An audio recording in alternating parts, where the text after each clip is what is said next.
তেমন বাড়তি কোনো ঝামেলা ছাড়াই ঘরোয়া কিছু উপকরণ দিয়ে একদম পারফেক্ট ভাবে চিকেন মোমো কিভাবে বানাবেন সেই রেসিপিটাই আজকে আমি শেয়ার করব। চিকেন মোমো বানানোর জন্য এখানে কিছুটা পরিমাণে আমি মাংস নিয়ে নিয়েছি, ব্রনলেস যে চিকেনটা হয় সেটাই নিয়ে নিয়েছি, হাড় আর চর্বি ছাড়া। এবার মাংসটাকে কিমা করে নেব। আপনারা চাইলে এমনি কিমাও করে নিতে পারেন, চপারে চপ করে নিতে পারেন। আমি এরকম ব্লেন্ডারে ব্লেন্ড করে কিমা করে নিয়েছি। দেখুন খুব সুন্দর মতো করে কিন্তু আমি মাংসটাকে কিমা করে নিয়েছি। ছোট ছোট করে কেটে নেবেন, তাহলে কিমাটা করতে একটু সুবিধা হবে।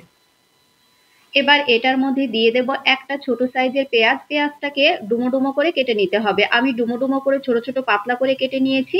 হাফ টেবিল চামচ দিয়ে দেব রসুন বাটা, হাফ টেবিল চামচ আদা বাটা, 1 টেবিল চামচ দিয়ে দেব সয়া সস,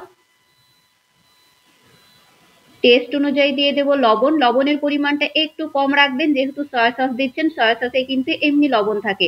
হাফ টেবিল চামচ দিয়েছিলাম গোলমরিচ গুঁড়ো, আর 1 টেবিল চামচ দিয়ে দেব সাদা তেল। ব্যাস, আর কোনো উপকরণই লাগবে না। এবার সমস্ত কিছুকে খুব ভালো মতো মিশিয়ে নিতে হবে। চিকেন মোমো বানানোর জন্য তেমন কোনো উপকরণ লাগে না, কিন্তু আপনারা চাইলে কিন্তু আরো কিছু সবজি এখানে মিশিয়ে দিতে পারেন। এবার এটাকে আমি 5 মিনিটের জন্য রেস্টে রেখে দেব। এবার মোমোর জন্য ডোটা রেডি করে নেব। নিয়ে নিয়েছি 1 কাপ ময়দা। ময়দার মধ্যে দিয়ে দেব হাফ টেবিল চামচ লবণ, আর দিয়ে দেব 1 টেবিল চামচ সাদা তেল। শুকনো উপকরণগুলোকে খুব ভালো মতো মিশিয়ে নিতে হবে। চিকেন মোমো বানানো কিন্তু খুবই সহজ, খুব তাড়াতাড়ি বানানো হয়ে যায়। খুব সুন্দর মতো করে শুকনো উপকরণগুলো মিশিয়ে দিয়ে রুম টেম্পারেচারে থাকা জল দিয়ে কিন্তু খুব ভালো মতো ডোটাকে রেডি করে নিতে হবে। ডোটা কিন্তু খুব বেশি নরম না হয়, একটু শক্ত করে ডোটাকে বানিয়ে নিতে হবে। এবার এটাকে আমি 10 মিনিটের জন্য রেস্টে রেখে দেব। এরকম করে মোমো বানানোর আগে ডোটাকে যদি আপনারা 10 মিনিট রেস্টে রাখেন, তাহলে কিন্তু মোমোগুলো যেমন সফট হয় আর খেতেও ভালো লাগে।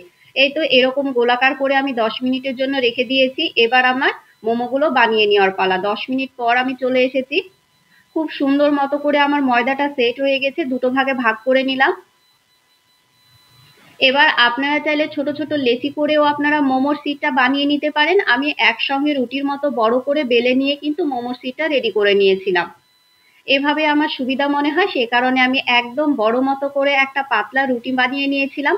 আর এই রুটির ডোটা কিন্তু একটু পাতলা করে বানিয়ে নিতে হবে। দেখুন আমি কিন্তু একদম যতটা পেরেছি পাতলা করে রেডি করে নিয়েছি। যতটা পাতলা করবেন মোমোটা খেতে কিন্তু তত ভালো লাগবে। পাতলা করে আমি রুটিটাকে বেলে নিয়েছি। এবার গোল একটা পাত্র দিয়ে এভাবে কেটে নিতে হবে, তাহলে কিন্তু মোমোর সাইজগুলো সব একই রকম হয়, দেখতেও ভালো লাগে।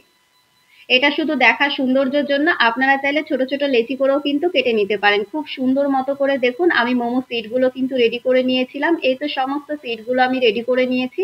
এবার যে চিকেনের পুরটা আছে সেটা ভেতরে দিয়ে দেব। এবার মোমোটাকে রেডি করে নেব। আপনারা চাইলে গোল গোল করে মোমোগুলো বানিয়ে নিতে পারেন, কিন্তু আমার মোমোর যে ডিজাইনটা এটাই ভালো লাগে, মানে লম্বা লম্বি করে। এটাই দেখতে ভালো লাগে। কিছুই না, দুই মুখটা ফার্স্টে আমি এভাবে সিল করে নিয়ে বুড়ো আঙ্গুলের দুটো দিয়ে এভাবে কিন্তু ডিজাইনটা করে নেব।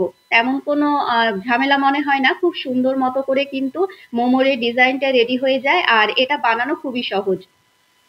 দেখুন আমি কিন্তু খুব সুন্দর মতো করে রেডি করে নিচ্ছি। এভাবে কিন্তু মোমোর ডিজাইনটা খুব ভালো মতো হয়ে যায়। এই তো খুব সুন্দর মতো মোমোর ডিজাইনটা করে নিয়ে ওপরটা একটু চেপে দেব, যেন মুখটা না খুলে যায়। দেখুন আমার কিন্তু মোমোটা রেডি করে নেওয়া হয়ে গিয়েছে। এক এক করে সমস্ত মোমোগুলোই আমি এভাবে বানিয়ে নেব। এই তো সমস্ত মোমোগুলোই কিন্তু আমার রেডি করে নেওয়া হয়ে গিয়েছে। এবার এটাকে আমি স্টিম করে নেব। একটা পাত্রে জল দিয়ে আমি একটা এরকম স্ট্যানার নিয়ে নিয়েছি, ওপরে সামান্য একটু তেল ব্রাশ করে দিলাম, যেন মোমোটা তোলার সময় লেগে না যায়। এবার সমস্ত মোমোগুলোই আমি কিন্তু একসঙ্গে স্টিম করে নেব। সবগুলোই মোমো আমি দিয়ে দিয়েছিলাম। এবার কিছুই না, গ্যাসের একটা মিডিয়াম ফ্লেমে রেখে 10 থেকে 15 মিনিট, আমি ওই 15 মিনিট মতো স্টিম করে নিয়েছিলাম।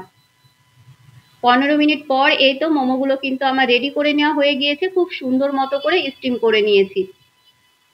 একদম ছোট ছোট কিউট কিউট মোমো হয়ে গিয়েছে। এগুলো খেতে কিন্তু খুবই ভালো ছিল। আপনাদের বাড়িতে বাচ্চা থাকলে কিন্তু এভাবে বানিয়ে দিতে পারেন, তারা কিন্তু ভীষণ খুশি হয়ে যাবে। দেখুন খুব সুন্দর মতো করে কিন্তু রেডি হয়ে গিয়েছে। মোমোর এই রেসিপিটা কেমন লাগলো কমেন্ট করে জানাতে একদমই ভুলবেন না। আর কার কার মোমো খেতে ভালো লাগে সেটাও কমেন্ট করে জানাতে কিন্তু ভুলবেন না।